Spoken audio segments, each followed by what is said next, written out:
एतजाज साहब, जो ये दोस्त मजारी साहब ने राब्ता किया है लास्ट मोमेंट पे, वो क्या वो खत रिसीव करना और उनसे फोन करके उसकी तस्दीक करना, क्या ये उनका इख्तियार था इस मौके पर?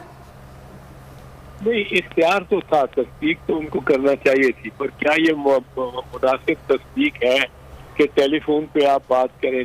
अव्वल तो टेलीफोन पे शुजात हुसैन साहब से ही बात करनी गलत है, क्योंकि टेलीफोन एक मीडियम है जो कि आदमी के सामने खड़ा नहीं करता।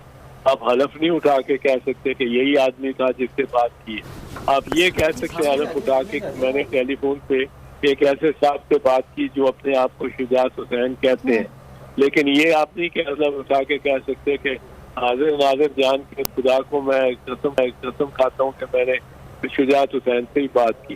तो पहली तो ये बात है। दूसरी बात यह है कि जरूरी ये नहीं है कि जो फैसला पार्टी हेड का वो फैसला पहुंचे स्पीकर तक।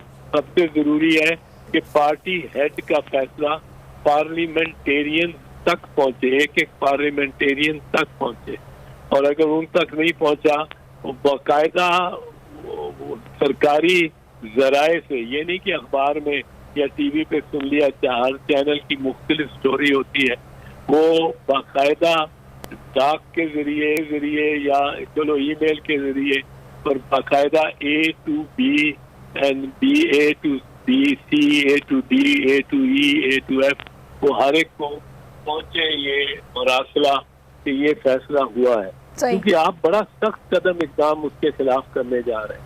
आप उसको उसकी वो मेंबरशिप से ही खत्म कर रहे हैं।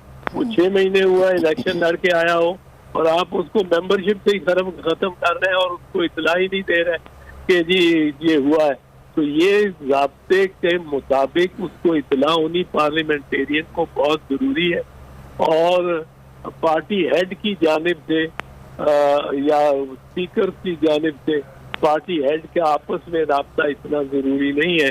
ये मजारी ने अगर कहा 1 घंटा पहले मैंने दिखाया है, ये पूछा है, तो उसने यही कह सकता है कि जी मैंने एक साहब से पूछा जो टेलीफोन पे जो अपने आप को चौधरी शुजात हुसैन कहते हैं, सही, और आवाज उनकी तरह लगती, तो यानी कि समन होना चाहिए था, वो खुद आते और उसके बाद ये बात होती है और पार्लियामेंट्री पार्टी का जो लीडर है उसके साथ बकायदा एक कनेक्शन होता, तो फिर ये बात। आपके ख्याल में सारे प्रोसेस में क्या डिस्क्वालिफिकेशन बनती है दोस्त मजारी के खिलाफ, जिस तरह 3 घंटे ताखीर से एक तो शुरू किया गया इजलास, फिर ये राब्ता, ये खत आना और फिर उन वोटों को शुमार ना करना?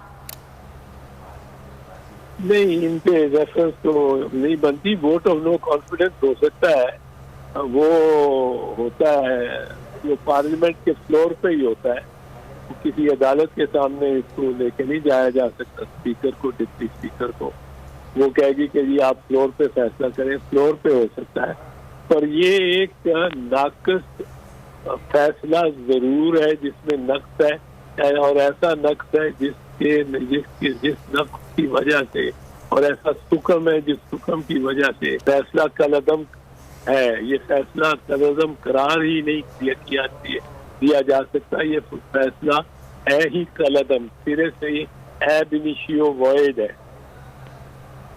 सही जी। जमील फारूकी आपसे सवाल करना चाह रहे हैं। जी जी बैरिस्टर साहब, सबसे बड़ी बात तो ये है कि ये 9 और 10 अप्रैल को जो कुछ हुआ उसकी रिपीट टेलीकास्ट लग रही है। जो पार्लियामान की कार्रवाई है वहां मामला अलग था, यहां अलग, वहां डिप्टी स्पीकर, यहां डिप्टी स्पीकर, लेकिन उस वक्त अदालतें खुली रात के 12 बजे। आपको नहीं लगता कि आज खुद नोटिस इसके ऊपर होना चाहिए हमारी मुअज़्ज़ज़ अदलिया की जानिब से? मैं तो वैसे आज खुद सिस्टम के खिलाफ ही हूँ कुल्ली तौर पे। इसको बड़ा रिस्ट्रिक्ट होना चाहिए, पर अगर एक दफा किया है तो दूसरी दफा भी करना तो लाजिम होता है। कंसिस्टेंसी होनी चाहिए अदालत में। वो मैं कंसिस्टेंटली ये सुओ मोटो ज्यूरिसडिक्शन के खिलाफ हूँ, क्योंकि इससे बहुत गलत फैसले दिए हैं अदालतों ने इसको इस्तेमाल कर। सही। अच्छा, अब इस सारी सिचुएशन में क्या आप भी एतजाज साहब यही समझते हैं कि अभी फौरी तौर पर हमारे जज साहिबान देख रहे होंगे इस सारे सियासी बहरान को, उनको इसके हल के लिए अदालतें खोलनी चाहिए, वरना कल तो फिर हमजा शहबाज ओथ ले लेंगे, बात आगे बढ़ जाएगी। वैसे तो ऐलान कर दिया है पीटीआर काफ लीग ने अदालत जाने का।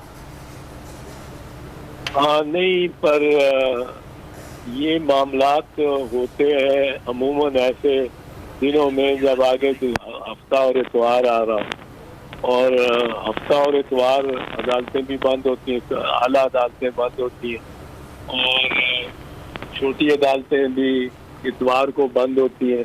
तो ये मुश्किल होता है किसी वकील को भी अदालत तक पहुंचना। तो इसमें अगर वो हलफ तो रुकवाना ज़रूरी है, क्योंकि वो पहले दिन से ही, जिस दिन से वो वजीर आला बने हैं हमजा शरीफ, तो वो वजीर आला नहीं बन सकते थे। आज भी इस वक्त वो वजीर आला नहीं है, वो वजीर आला का इलेक्शन लड़के जीते हुए हैं, नोटिफिकेशन कल और परसों जो गुजर गए हैं वो बिल्कुल ही वजीर आला नहीं थे, क्योंकि उनका वो in the process of election वो कैंडिडेट थे to be made chief minister, पर उनको पंजाब का जिस कॉन्स्टिट्यूंसी में इलेक्शन होना है उसी कॉन्स्टिट्यूंसी का सरबराह बना दिया, और इख्तियारात उसने खूब इस्तेमाल किए, पुलिस के वसाइल से मुतल्लिक हर किस्म की बारिश, ये एक ओपन हैंड तो उसको दिया गया और उसके मुखालिफ का एक हाथ बांध के इलेक्शन लड़ाई गई है। ये भी एक मामला है जो कि अदालत को सोचना पड़ेगा कि इससे क्या फायदा हुआ और क्या नुकसान हुआ, और हमजा के जो इक़दाम हैं इस दौरान उन सब को छानबीन उनकी सबकी इसी तरह करनी पड़ेगी। सही। तो जब प्रिटेंडर चीफ मिनिस्टर था, चीफ मिनिस्टर नहीं था, चीफ मिनिस्टर तो अभी भी लीगली नहीं हुआ जब तक हलफ नहीं लेता, और जब तक वो कैंडिडेट था during a process of election था, तब तो वो था ही नहीं, और उसको अगर बनाया चीफ मिनिस्टर तो उसके मुखालिफ को भी चीफ मिनिस्टर उसका बना देना चाहिए था, ताकि पैरिटी रहती। वो पैरिटी भी नहीं रही, वो इक्वालिटी भी नहीं रही। तो ये तो एतजाज साहब, आप कानूनी मामलात का तो खैर आप सबसे बेहतर बता सकते हैं, लेकिन सियासत को भी आप बड़े अच्छे से समझते हैं। ये जो बातें अभी हम कर रहे हैं, 63A की बात हो रही है, डिफेक्शन क्लॉज की बात हो रही है, फिर पार्लियामानी पार्टी के लीडर की जो उसके जो इख्तियारात हैं या फिर जो उसकी हिदायत हैं उनकी बात हो रही है, ये सारे मामलात से यकीनी तौर पर PDM या फिर नून लीग पीपल्स पार्टी भी बाखूबी वाकिफ होगी, लेकिन उसके बावजूद ये सब कुछ किया गया है, तो क्या ये इसकी वजह क्या हो सकती है? अदालतों में जाके भी तो नहीं, इसमें एक्चुअली अगर हिस्ट्री में जाए, अब वो हिस्ट्री में जाने का वक्त नहीं है। 1963 से जब ये पॉलिटिकल पार्टी एक्ट आया, उससे पहले अयूब खान ने मार्शल लॉ के तहत सारी पॉलिटिकल पार्टीज बंद कर दी थी। उससे पहले जो पॉलिटिकल पार्टीज थी वो रोलर को वो रिवॉल्विंग डोर प्राइम मिनिस्टर कहलाता था, और बड़ी उनमें अप एंड डाउन होता था। फिर अयूब खान ने सारी पार्टीज बैन कर दी, फिर अयूब खान ने 63 में पॉलिटिकल पार्टीज एक्ट ला के इनको जारी किया, उसने कुछ कदगने लगा दी इन पे, उसपे उनमें पार्टी ज्यादा स्ट्रॉन्ग, बहुत ज्यादा बेगारा हो गई। तो फिर एक पार्टी लीडर पे कुछ कदगने लगाने की सोचा गया, और वो जो 8वीं तरमीम आई, ब्याउलाक लाया, सैरिश मुझे एक सवाल पूछना है, और स्टेट्स लगा दी, एक दूसरी एक्सट्रीम पे चला गया।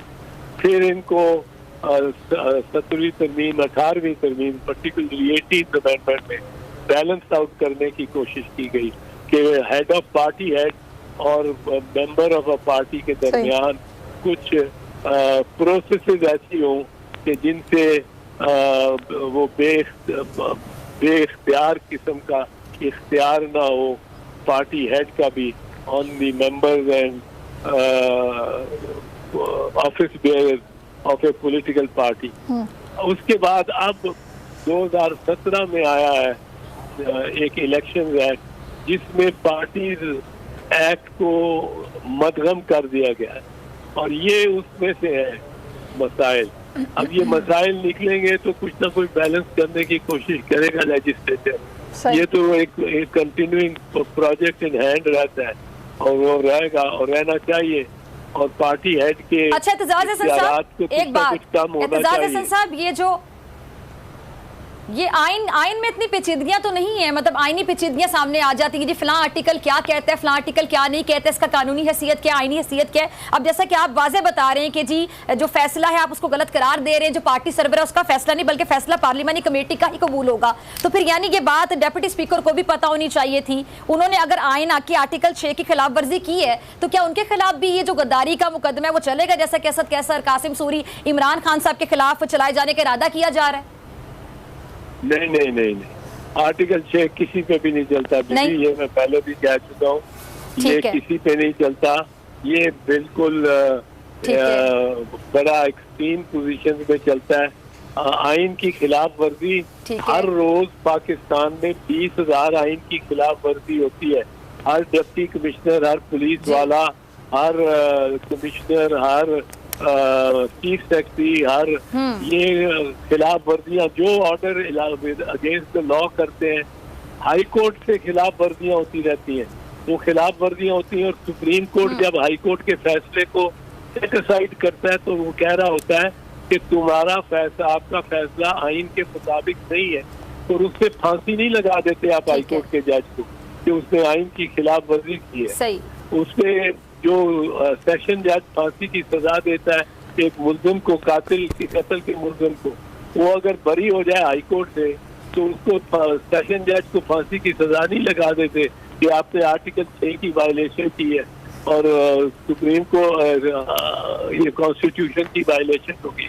कॉन्स्टिट्यूशन की वायलेशन सिर्फ ऐसी आर्टिकल 6 में आती है जो परवेज मुशर्रफ, जिसमें केस चला लेकिन खत्म नहीं हुआ पूरी तरह, जियाउल हक, याया खान और अयूब खान, वो बंदा जो कहता है कि मैं कानून हो गया हूँ, आज से मेरे कलम से जो लिखा जाएगा वो कानून होगा, आपका कोई आइन नहीं, कोई कानून नहीं। आइन को मुकम्मल तौर पे मिसमार करता है। आइन को बिल्कुल कहता है कि 12 सफ़े की किताब है जिसको मैं फाड़ देता हूँ।